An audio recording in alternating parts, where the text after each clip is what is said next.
ngane siseThekwini manje nangumama lapha ukhuluma noBut Godin efonini.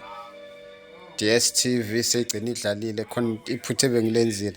Alright, sambe kahle. So la esilele khona Landmark accommodation ukuthi sibe nendawo yokulala ngoba umningi umsebenzi osilindile kusasa ngoba kusasa sifanele si-Eland or rather siyongena eflatini. So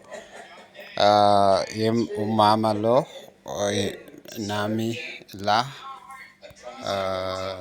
lo umina lo sise Landmark accommodation eThekwini.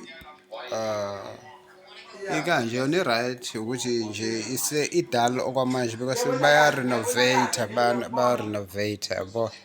Okay, so just to make you aware ukuthi sambe kahle nanokuthi sikuphi ngicabanga kule building kuwukuthi mhlawumbe inama room okulala mhlawumbe more than 30 sisodwa. I'm sure yimi nomama kuphela.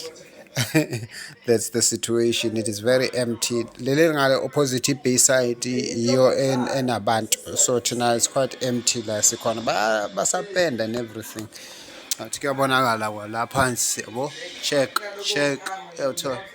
so but yeah, it's fine. Thanks.